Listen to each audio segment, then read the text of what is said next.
दोस्तों कई बार होता है कि जब हम अपना बिजली बिल का पेमेंट करने जाते हैं तो हमारे बिल पर कुछ और अमाउंट होता है और जब हम पे करने जाते हैं तो उसका अमाउंट बदल जाता है, कुछ और हो जाता है।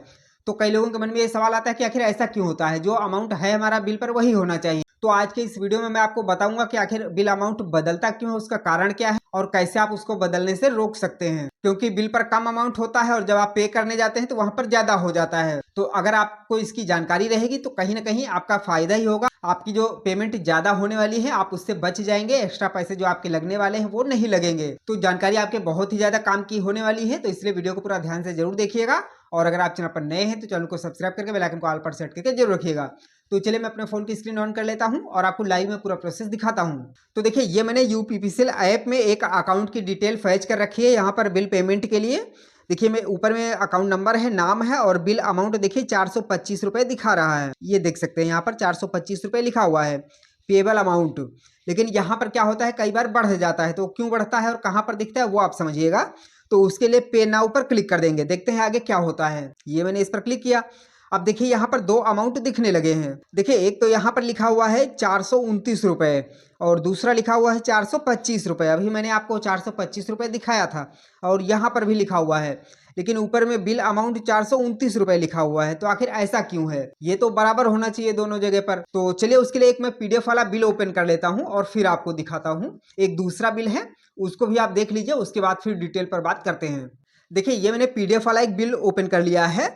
अब इसको थोड़ा सा जूम कर लेता हूं। तो अब आप ध्यान से समझिएगा। यहाँ पर देखिए वर्तमान बिल राशि लिखा हुआ है 1301 रुपए, ये देख सकते हैं। और यहाँ पर देखिए देय राशि लिखा हुआ है 1081 रुपए। अब आप कहेंगे कि यहाँ पर इतना माइनस क्यों हो गया, तो देखिए उसका कारण है।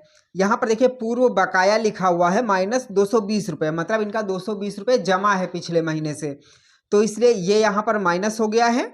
और 1300 के बजाय यहाँ पर 1081 रुपए जमा करने के लिए रह गया है। तो देय राशि तो यहाँ पर ये हो गया पेबल अमाउंट।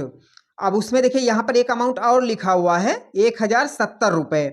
यहाँ तो 1081 रुपए था और यहाँ पर 1070 रुपए लिखा हुआ है। मतलब इनको जो पेमेंट करनी है वो 1070 रुपए की ही करनी है। 10 रुपए जो ज्यादा लग रहा है वो नहीं देना है। लेकिन उसकी एक शर्त है, देखिए ध्यान से देखिएगा तो लिखा हुआ है पेबल बाय ड्यू डेट, मतलब ड्यू डेट के अंदर में अगर आप करते हैं तो फिर आपको ये पैसा नहीं देना पड़ेगा। देखिए यहाँ पर लिखा भी हुआ है बगल में देय तिथि तक छूट 10 रुपए 49 पैसे।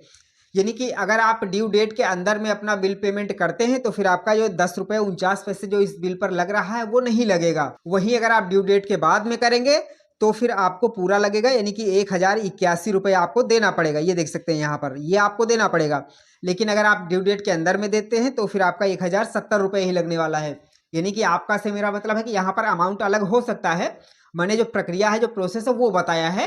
अब आपके बिल में अमाउंट कुछ और होगा, इस बिल में कुछ और है। छूट जो दी जा रही है वो यहाँ पर 10 रुपए है। आपके बिल में हो सकता है कि अगर बिल कम होगा तो ये अमाउंट छोटा हो सकता है, अगर बिल ज्यादा होगा तो ये अमाउंट और बड़ा हो सकता है। तो इसलिए आपको इस बात का ध्यान रखना है कि आप जब भी अपना बिल पेमेंट करें तो कोशिश करिए कि ड्यू डेट के अंदर में करिए। उससे क्या होगा कि आपका 10-20 रुपए कम लगेगा। वहीं अगर आप ड्यू डेट के बाद में अपना बिजली बिल का पेमेंट करते हैं तो फालतू में आपको 10-20 रुपए ज्यादा पेमेंट करनी पड़ेगी। तो आशा करते हैं कि ये बात आपने जरूर समझ ली होगी कि आपका जो बिजली बिल दो तरीके से दिखाता है, कम ज्यादा जो हो जाता है उसका कारण यही होता है। अगर आप ड्यू डेट के अंदर में पेमेंट करते हैं तो कुछ ना कुछ आपको छूट मिल जाती है एक्स्ट्रा। वहीं अगर आप ड्यू डेट के बाद में करते हैं तो फिर आपको ज्यादा पैसे देने पड़ते हैं और जितना ज्यादा बिल होगा उतना ही ज्यादा आपको छूट कम ज्यादा हो जाएगी। तो इसलिए इस बात का आप ध्यान रखें, जब भी बिल पेमेंट करिए तो आप कोशिश करिए कि ड्यू डेट के अंदर में ही आप अपना पेमेंट कर दें, ताकि एक्स्ट्रा पैसे आपको ना देने पड़े, या फिर यूं कहें कि आपको आपके बिल में कुछ बहुत छूट देखने को मिल जाएगी। जानकारी पसंद आई हो तो वीडियो को लाइक करिएगा, दोस्तों में शेयर भी करिएगा और ऐसे अपडेट्स के लिए चैनल को सब्सक्राइब करके बेल आइकन को ऑल पर सेट करके जरूर रखिएगा। चलिए मिलते हैं नई जानकारी के साथ में, तब तक के लिए जय हिंद।